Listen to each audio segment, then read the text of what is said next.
नमस्ते दोस्तों, स्वागत है आपका हमारे चैनल STH में। आज हम आपको पैदल चलने से संबंधित सभी सवालों के जवाब देने की पूरी कोशिश करेंगे। तो चलिए स्टार्ट करते हैं आज की वीडियो।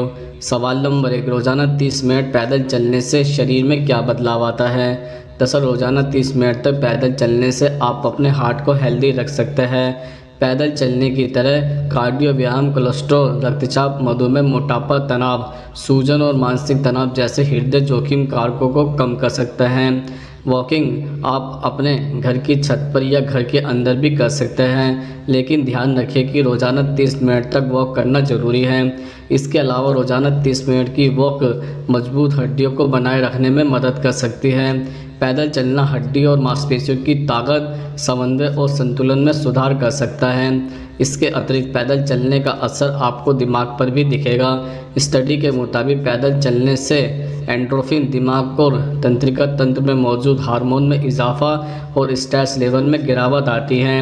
पैदल चलने से फेफड़े मजबूत होते हैं क्योंकि इससे ऑक्सीजन का शरीर में ज़्यादा बहाव होता है। इससे न सिर्फ फेफड़े स्वस्थ होते हैं बल्कि बीमारियों से भी बचते हैं। बढ़ती उम्र के साथ ज़्यादा एक्सरसाइज कई बार कमर के लिए नुकसानदायक हो जाती है, लेकिन वॉक करने से कमर का दर्द और लचक में काफ़ी फ़ायदेमंद साबित रहती है। सवाल नंबर 2, पैदल चलने से डायबिटीज या शुगर का खतरा कम क्यों हो जाता है। दरअसल चलना ब्लड शुगर लेवल को नियंत्रित करने में मदद कर सकता है और इस प्रकार डायबिटीज के विकास के जोखिम को कम कर सकता है। व्यायाम करने से मांसपेशियों को ब्लड शुगर को अवशोषित करने और ब्लड प्रेशर को कम या ज़्यादा होने से रोकने में मदद कर सकता है। साथ ही ब्लड प्रेशर को कंट्रोल करने के साथ ब्लड शुगर लेवल को बैलेंस करने में मदद कर सकता है। आपको 3 से 5 मिनट की धीमी गति से चलने के साथ शुरुआती करनी चाहिए और फिर 5 से 10 मिनट के लिए मध्यम गति से टहलना चाहिए। इसी प्रकार से आपको टहलना चाहिए। सवाल नंबर 3, पैदल चलने से पाचन तंत्र मजबूत कैसे होता है। दरअसल अध्ययन की माने तो रोज़ाना लगभग 30 से 45 मिनट तक टहलने से आपके शरीर में प्रतिरक्षा प्रणाली की कोशिकाओं की संख्या बढ़ सकती है और समय के साथ यह वास्तव में बेहतर परिणाम दे सकता है। पैदल चलने से आपके शरीर की रोग से लड़ने की क्षमता बढ़ सकती है। दिन में कम से कम 20 मिनट पैदल चलने से इम्यून सिस्टम को बूस्ट करने में मदद मिल सकती है। सवाल नंबर 4, उल्टे पैदल चलने से शरीर पर क्या प्रभाव पड़ता है। दरअसल हम सामान्यतः सामने की ओर ही आगे बढ़ते हैं, जिससे हमारे पैर के पिछले हिस्से में मौजूद मांसपेशियों का इस्तेमाल नहीं हो पाता। इसलिए जब आप रिवर्स वॉकिंग करते हैं तो वह मांसपेशियां भी गति में आ जाती है और आपके पैर मजबूत होते हैं। उल्टे चलने से संतुलन में सुधार आता है और यह हैप्पी हार्मोन रिलीज करता है जो आपकी संवेदना को शांत रखते हैं। अगर आप कमर दर्द से छुटकारा पाना चाहते हैं तो हर रोज़ कम से कम 15 मिनट रिवर्स वॉकिंग या उल्टा चलना चाहिए। सवाल नंबर 5, ब्रिस्क वॉक से वज़न तेज़ी से कम कैसे हो जाता है। दरअसल एक्सपर्ट के अनुसार तेज़ चलने को ब्रिक वॉक कहते हैं। ब्रिक वॉक से आगे जॉगिंग, फिर रनिंग और फिर उससे आगे का लेवल स्किप कहलाता है। वॉक से हाथ, घुटने, एड़ियों और थाई पर ज़्यादा असर पड़ता है।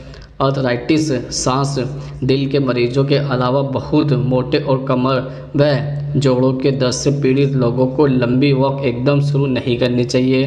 पहले शरीर को लंबी वॉक के लिए तैयार करें, धीरे धीरे शुरुआत करें, इसके बाद चाहे तो रनिंग और स्किप तक जा सकते हैं। सवाल नंबर 6, एक दिन में कितने किलोमीटर चलना चाहिए।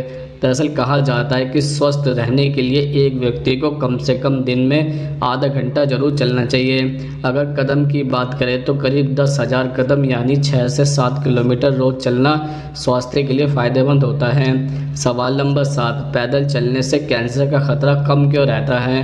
दरअसल 2012 के हार्वर्ड विश्वविद्यालय की महिला स्वास्थ्य अध्ययन के अनुसार सप्ताह में 1 से 3 घंटे पैदल चलना स्तन और गर्भाशय के कैंसर से मुक्ति के जोखिम को लगभग 19% तक कम कर सकता है। और अगर यह महिला खुद को थोड़ा और आगे बढ़ाती है और सप्ताह में 3 से 5 घंटे पैदल चलती है तो वह स्तन और गर्भाशय के कैंसर के खतरे को लगभग 54% तक कम कर सकती हैं। सवाल नंबर 8, खाना खाने के बाद कितना पैदल चलना चाहिए। दरअसल खाना खाने के बाद रोज़ाना आपको कम से कम 15 से 20 मिनट टहलना चाहिए।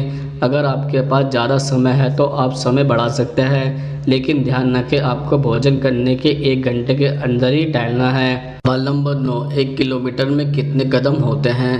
दरअसल फिटनेस बैंड और या स्मार्टफोन में हेल्थ डाटा दोनों में ही आपके हाथ के मूवमेंट को भी काउंट किया जाता है। बात जब चलने या कदमों की हो रही हो तो आप किलोमीटर से इसे नापें। लगभग 45 से 50 मिनट में आपके 10,000 स्टेप पूरे हो जाएंगे। सवाल नंबर 10, पैदल चलने से हार्ट अटैक कम क्यों आता है। दरअसल शोधों के अनुसार सप्ताह में सिर्फ 2.5 घंटे पैदल चलना, जो कि दिन में 21 मिनट है, हृदय रोग के खतरे को 30% तक कम कर सकता है। पैदल चलने से ब्लड सर्कुलेशन बेहतर होता है, जिससे स्ट्रोक और हार्ट रोगों का खतरा काफ़ी हद तक कम किया जा सकता है। एक्सपर्ट भी रोज़ाना पैदल चलने की सलाह देते हैं। सवाल नंबर 11, पैदल चलने से ब्लड प्रेशर पर क्या असर पड़ता है। दरअसल सबसे अधिक चलना निश्चित रूप से आपके रक्तचाप को कम करने में मदद कर सकता है। शोध में पाया गया है कि हर दिन 10 मिनट की सैर करना आपके रक्तचाप को कम करने का एक प्रभावी तरीका है। जो लोग हाई ब्लड प्रेशर की समस्या से परेशान होते हैं वह उन्हें रोज़ाना पैदल चलना चाहिए। इससे ब्लड प्रेशर को मैनेज करने में मदद मिल सकती है।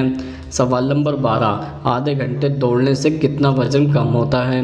दरअसल आधे घंटे की साइकिलिंग में 300 से 350 कैलोरी बर्न होती है। हालांकि इतनी कैलोरी बर्न करने के लिए थोड़ा फास्ट साइकिलिंग करनी पड़ती है, वरना नॉर्मल स्पीड में तो आधे घंटे में बस 200 कैलोरी बर्न होती है। अगर रनिंग की बात करें तो आधे घंटे की रनिंग में 300 से 350 कैलोरी बर्न हो जाती हैं। सवाल नंबर 13, 10 किलोमीटर चलने से कितना फैट कम होता है। दरअसल चलना व्यायाम का सबसे आसान तरीका है। पैदल चलने से लगातार कैलोरी बर्न होती है, जिससे वज़न घटाने में काफ़ी मदद मिल सकती है। इससे मोटापे के खतरे को भी दूर किया जा सकता है और हमेशा अपने वज़न को कंट्रोल में रखा जा सकता है। एक अनुमान के अनुसार एक व्यक्ति जब 1000 कदम चलता है तो वह 30 से 40 कैलोरी तक जला देता है, यानी 10,000 कदम पर आसानी से 300 से 400 कैलोरी बर्न की जा सकती है।